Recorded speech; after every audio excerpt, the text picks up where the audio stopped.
할렐루야. 사랑하는 우리 성도 여러분들, 오늘 금요일 저녁을 맞이하여 또 주님의 이름으로 문안을 드립니다. 오늘 저녁에도 지난 시간에 이어서 성경을 배우는 그리스도인 두 번째 시간을 갖도록 하겠습니다. 지난번에 배웠던 것들 좀 기억이 나시겠습니까?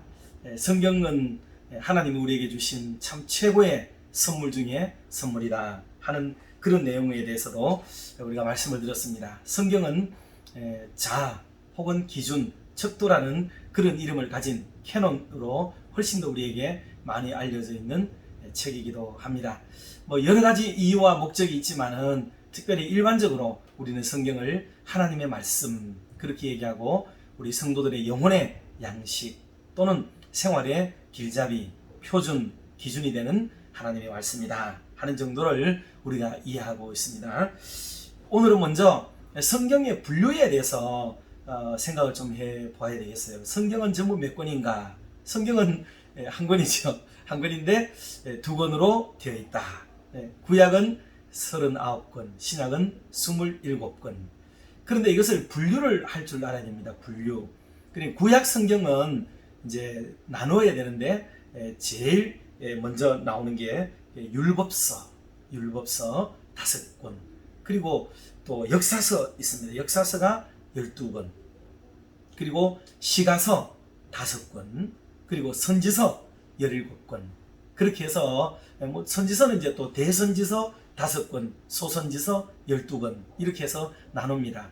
중요한 거는 이게 율법서, 그리고 예언서, 역사서, 시가서, 예언서 이렇게 네 종류로 나눈다는 것을 머리에 기억을 좀 하는 게 좋아요.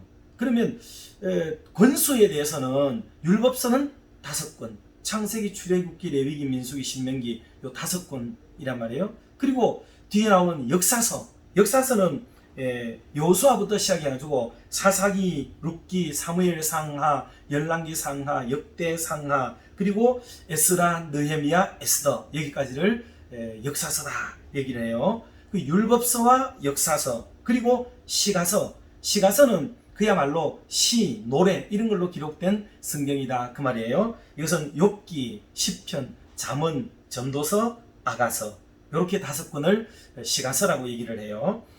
물론 이 성경 뒤에를 외우는 것도 중요하지만 먼저 큰 대의를 잘 기억하는 게 좋습니다. 율법서, 역사서, 시가서, 그리고 선지서. 선지서는 대선지서 5권, 소선지서 12권, 합하여 17권 된다는 거. 그리고 결국 4가지로 나눌 수 있는 거예요. 4가지.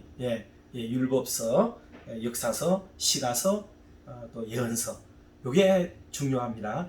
신약도 이런 맥락에서 기록이 돼요. 신약은 27권의 성경으로 되어 있는데 율법서 대신에 구약은 율법이지만 신약은 뭐예요? 복음서가 들어가겠죠. 그래서 복음서 4권, 마태, 마가, 누가, 요한복음을 말하는 거죠.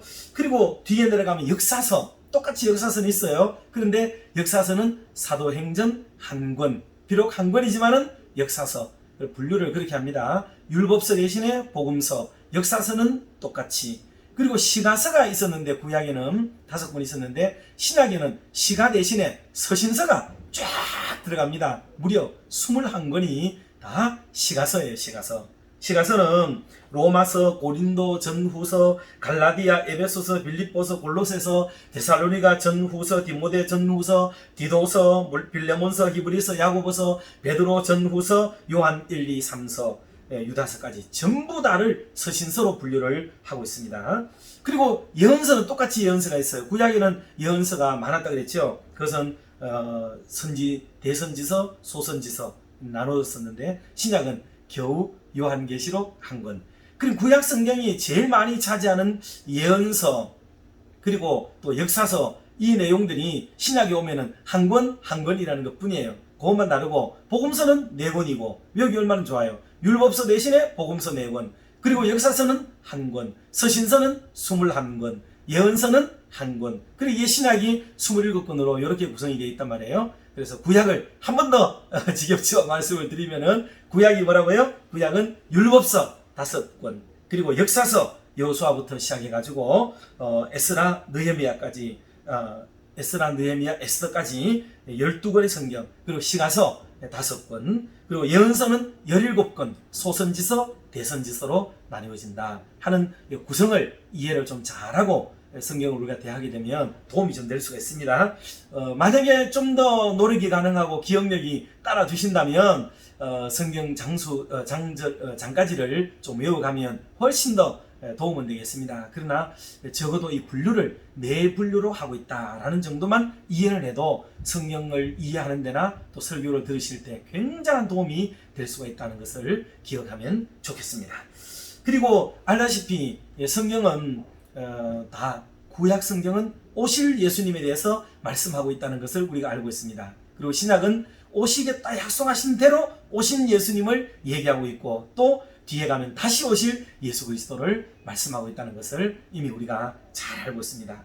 그러니 성경의 주인공은 예수님이시다. 지난번에 살펴본 대로 성경을 쓰신 분들은 무려 40여 명의 저자가 있었고 신구약을 합하여서 구약 1500, 신약 1000년, 합하여 1600년, 그리고 구약의 1500년이 지나고 신약의 100년 오기까지의 중간기 400년이라는 세월이 또 들어갑니다. 그러니 무려 길게 보면 2000년에 걸쳐서 기록된 것이 성경이고 실제로 기록이 된 시간은 1600년이다. 그렇게 생각을 하시면 되겠습니다. 그런데 그렇게 많은 저자에 의해서 그렇게 긴 세월 동안 쓰여진 것이 성경인데도 불구하고 성경은 끊임없이 주제를 예수 그리스도께로 목적하고 있고 겨냥하고 있다는 것을 강조하고 있는 겁니다. 그러니 이런 걸 볼 때 결국은 긴 세월 동안에 사람은 다 죽고 또 살고 죽고 살고 얼마나 끊임없이 그렇게 하는데 저자가 다른데도 불구하고 동일하고 긴 역사 속에서도 같은 얘기를 하고 있다는 것을 볼 때는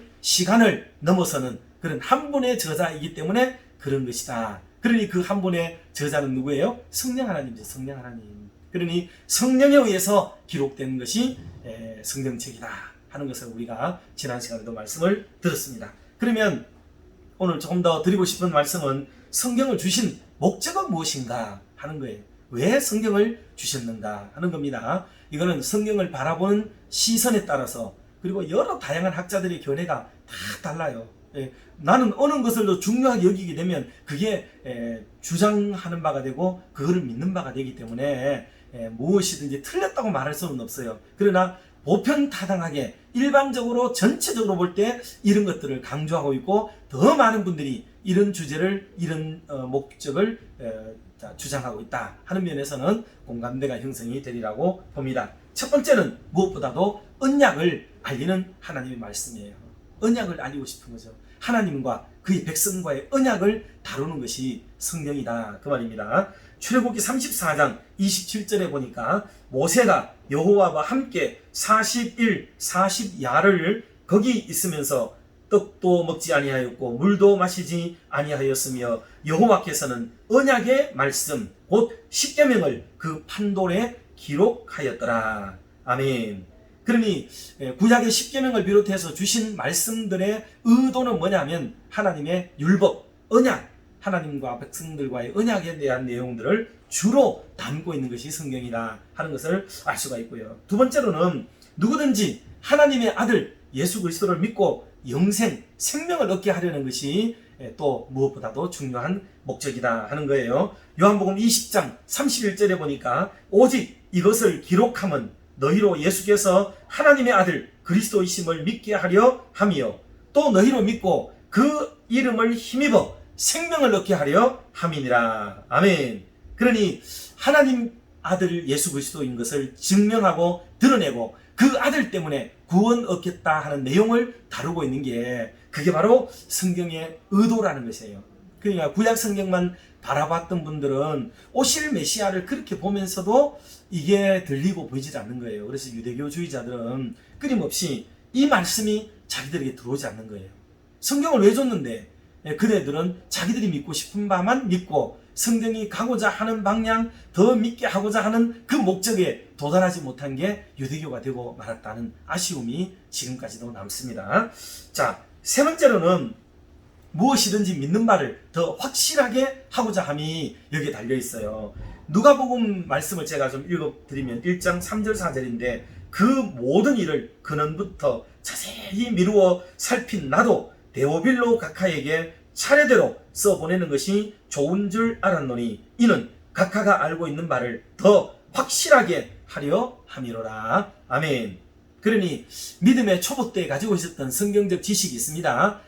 하나님을 알만한 것들이 우리 속에서 깨닫게 만들고 또 그런 게 있어요. 그런데 이 성경을 통해 가지고 기록된 것이니까요, 들려오던 것들, 이렇게 남의 말을 듣고 전례적으로 전해지던 이런 얘기만 듣고는 확신에 크게 이룰 수는 없잖아요. 누가 그렇다더라, 그런다던데, 이런 정도는 희미하게 알 수 있지만은 이게 확실해, 여기 있잖아, 이렇게 말하기에는 기록되지 않으면 힘이 없게 된다, 그 말이에요. 그래서 성경을 기록함으로써 우리가 알고 있는 바를 명확하게 알고 확실하게 하도록 하기 위한데, 성경을 기록한 목적이 그게 있다 하는 겁니다. 그러니 기록한 성경이 힘 있는 겁니다. 힘이 있죠. 우리 일상에도 말로 하는 약속이 되지요. 그러나 말로 하는 거는 바꿀 수도 있잖아요. 그러면 우리는 다 뭐라 그래요? 써라.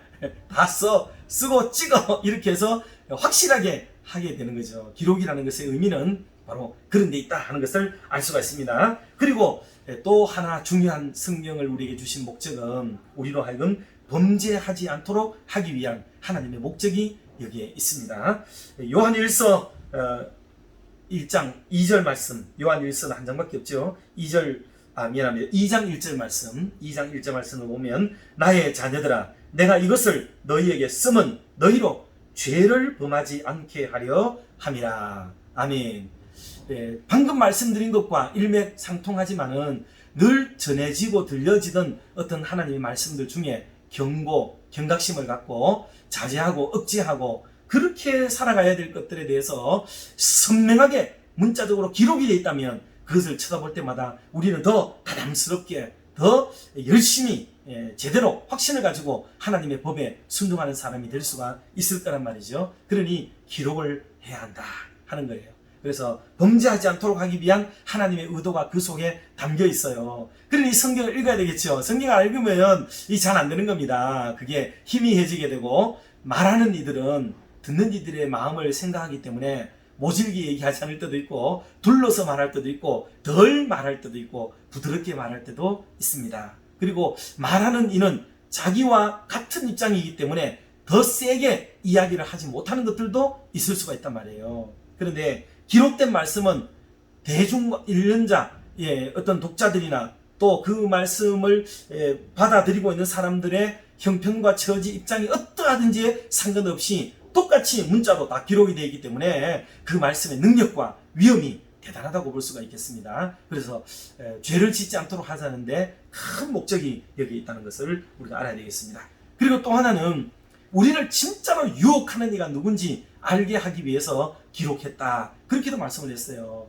여러분, 우리의 주변에서 우리를 미혹하는 이가 누구겠습니까? 우린 잘 몰라요. 왜? 우리는 그 말을 들을 때 내 마음이 빼앗겼다는 것은 유혹되었다고 누가 생각하겠습니까? 그렇게 생각하지 않습니다. 그건 자연스럽게 그렇게 된 거죠. 근데 그 사람하고 얘기했고 내가 저분하고 얘기했는 건데 그게 뭐 어때서 내가 대화했고 일반 삶 속에 나타나는 건데. 그런데 성경은 이런 일들이 성경을 기록했는 것을 보면서 내가 미혹당했구나, 내가 유혹을 당한 것이구나, 내가 넘어가는 거구나, 내가 꼬임에 빠졌구나, 내가 시험에 빠졌구나, 이거를 판단할 수 있도록 만들어주는 게 하나님의 말씀이다, 그 말이에요. 이게 기록이 되지 있지 않으면은 내가 거기 빠져있는 사람에게는 그게 들리지도 보이지도 느껴지지도 않습니다. 그래서 기록된 성경이 반드시 필요하다는 것을 알 수가 있어요.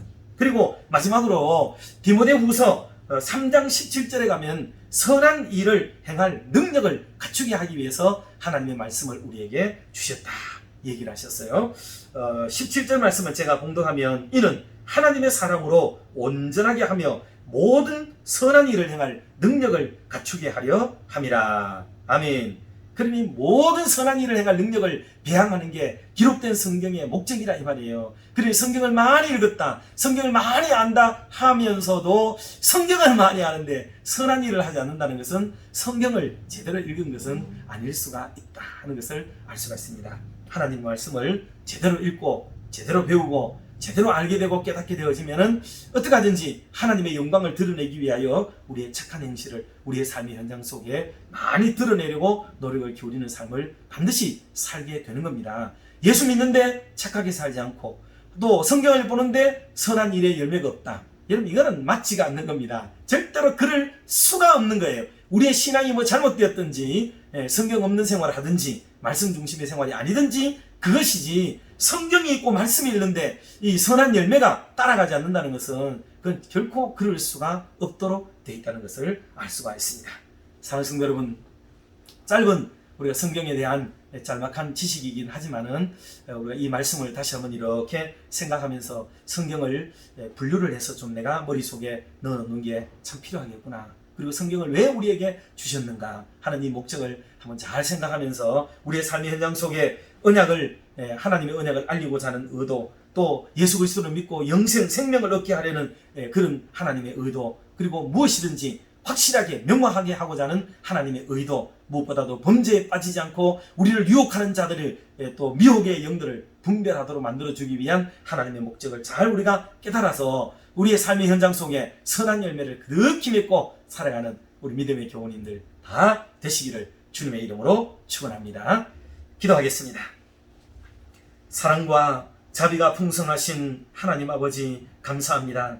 우리의 일터 혹은 가정에서 오늘 하루도 주님의 은혜 가운데 잘 보내고 고요한 저녁을 주시니 감사합니다. 특별히 성금요일 저녁을 맞이하여 비록 우리가 다 함께 모여 찬양하며 기도하지 못할지라도 이날이 주께서 우리를 위해 피 흘리신 성금요일임을 기억하며 말씀 앞에 앉았습니다. 특별히 지난 금요일에 이어 우리에게 주신 하나님의 귀한 말씀을 다시 한 번 더 중히 여기며 또한 의미 있게 여기고 우리에게 왜 이 말씀을 주셨는지를 다시 한번 곱씹어 생각하며 이 말씀을 따라 우리의 일상을 살아갈 각오와 결단을 다하는 아름다운 시간 되도록 인도해 주시옵소서. 하나님, 시대가 점점 더 악해져 감으로 인해서 하나님의 말씀을 귀히 여기지 않을 뿐 아니라 또 구원의 이름 예수 그리스도조차 외면하고 더 나아가 주님을 따르는 자들을 핍박하는 시대가 되었습니다. 이런 형편 속에서라도 우리에게 믿음을 더하셔서 하나님의 이 귀한 말씀 중심의 신앙생활을 잘하게 하시고 또한 다음 세대들에게까지 이 말씀을 잘 가르쳐서 하나님의 사람들로 양육하도록 우리 모두에게 은혜를 더하여 주시옵소서. 하나님, 이 나라와 민족을 불쌍히 여겨주시며 들려오는 정치인들의 이런저런 풍문들로 민초들의 염려와 걱정이 많습니다. 지도자들에게 함께해 주셔서 더 청렴하고 공정하게 역사와 국민 앞에 부끄럽지 않는 정치를 하도록 도와주시옵소서. 세계 선교를 위해 헌신하는 선교사님들과 그 가정을 지켜주시옵고 사역지마다 선한 열매로 가득 차도록 인도해 주시옵소서. 세계 선교를 위해 귀한 물질, 시간, 정성, 기도 심으며 이바지하는 모든 성도들에게 더욱 남다른 은혜로 채우시사 부족함이 없는 믿음의 삶을 향유하도록 도와주시옵소서. 하나님, 우리 교회 세단장 공사에 함께해 주셔서 아무 사고 없이 은혜롭게 공사가 잘 마치도록 인도해 주시옵소서. 오늘 밤도 가정마다 찾아가 주시되 특별히 환우들에게 새 힘을 주시고 치료와 회복의 은총을 베풀어 주시옵소서. 이 밤도 우리와 함께 하시는 주님을 찬양하며 이 모든 말씀을 주 예수 그리스도의 이름으로 기도드리옵나이다. 아멘. 사랑하고 축복합니다.